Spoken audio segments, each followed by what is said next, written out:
ನಾಡಿನ ಸಮಸ್ತ ಜನತೆಗೆ ಗಣರಾಜ್ಯೋತ್ಸವದ ಹಾರ್ದಿಕ ಶುಭಾಶಯಗಳು.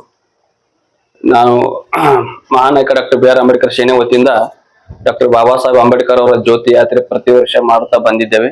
ಈ ವರ್ಷ ವಿಜೃಂಭಣೆಯಿಂದ ರಾಜ್ಯ ಮಟ್ಟದ ಕಾರ್ಯಕ್ರಮ ಹಮ್ಮಿಕೊಂಡಿದ್ದೇವೆ.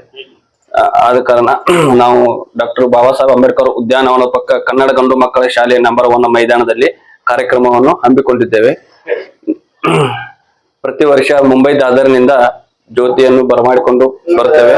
ತದನಂತರ ಬೆಳಗಾವಿಯಲ್ಲಿ ಸಚಿವರು ಹಾಗೂ ಎಲ್ಲ ಜಿಲ್ಲಾ ಅಧಿಕಾರಿಗಳೊಂದಿಗೆ ಜ್ಯೋತಿಯನ್ನು ಬರಮಾಡಿಕೊಂಡು ತದನಂತರ ಬೈಲಹೊಂಗಲ ನಗರಕ್ಕೆ ತೆಗೆದುಕೊಂಡು ಬಂದು ಬೈಲಹೊಂಗಲ ನಗರದಲ್ಲಿ ರಾಣಿ ಚೆನ್ನಮ್ಮ ವೃತ್ತದಲ್ಲಿ ಮಾನ್ಯ ತಹಶೀಲ್ದಾರ್ ದಂಡಾಧಿಕಾರಿಗಳ ನೇತೃತ್ವದಲ್ಲಿ ಎಲ್ಲ ಅಧಿಕಾರಿಗಳು, ಜನಪ್ರತಿನಿಧಿಗಳು, ರಾಜಕೀಯ ಗಣ್ಯಮಾನ್ಯರು, ಎಲ್ಲ ಊರಿನ ಸಮಾಜ ಸಾರ್ವಜನಿಕರು ಸೇರಿಕೊಂಡು ಜ್ಯೋತಿಯನ್ನು ವಿಜೃಂಭಣೆಯಿಂದ ಬರಮಾಡಿಕೊಂಡು ತದನಂತರ ವಿಜೃಂಭಣೆಯಿಂದ ನಾವು ಮೆರವಣಿಗೆ ಮುಖಾಂತರ ರಾಣಿ ಚೆನ್ನಮ್ಮ, ಶಿವರ ಸಂಗೊಳ್ಳಿ ರಾಯಣ್ಣ ಇವರಿಗೆಲ್ಲ ಜ್ಯೋತಿಯನ್ನು ಅರ್ಪಿಸಿ ಪೂಜೆಯನ್ನು ಸಲ್ಲಿಸಿ ತದನಂತರ ಅಂಬೇಡ್ಕರ್ ಗಾರ್ಡನ್ಕ್ಕೆ ತಲುಪಿಸಿ ಅಂಬೇಡ್ಕರ್ ಅವರಿಗೆ ಜ್ಯೋತಿಯನ್ನು ಅರ್ಪಿಸಿ ತದನಂತರ ಕಾರ್ಯಕ್ರಮವನ್ನು ವಿಜೃಂಭಣೆಯಿಂದ ನೆರವೇರಿಸಲಾಗುವುದು. ಆದ ಕಾರಣ ಈ ಒಂದು ಕಾರ್ಯಕ್ರಮಕ್ಕೆ ಎಲ್ಲ ರಾಜಕೀಯ ಗಣ್ಯಮಾನ್ಯರು ಹಾಗೂ ಪೂಜ್ಯರು ಮತ್ತು ಸಾರ್ವಜನಿಕರು ಮತ್ತು ಸಾಮಾಜಿಕ ಹೋರಾಟಗಾರರು ಮತ್ತು ವಿವಿಧ ಸಂಘಟನಾ ಪದಾಧಿಕಾರಿಗಳು, ಕನ್ನಡ ಪರ ಸಂಘಟನೆಗಳು, ಬೈಲಹೊಂಗಲ ನಗರದ ಎಲ್ಲ ಸಾರ್ವಜನಿಕರು ಈ ಒಂದು ಕಾರ್ಯಕ್ರಮಕ್ಕೆ ಭಾಗಿಯಾಗಬೇಕೆಂದು ತಮ್ಮಲ್ಲಿ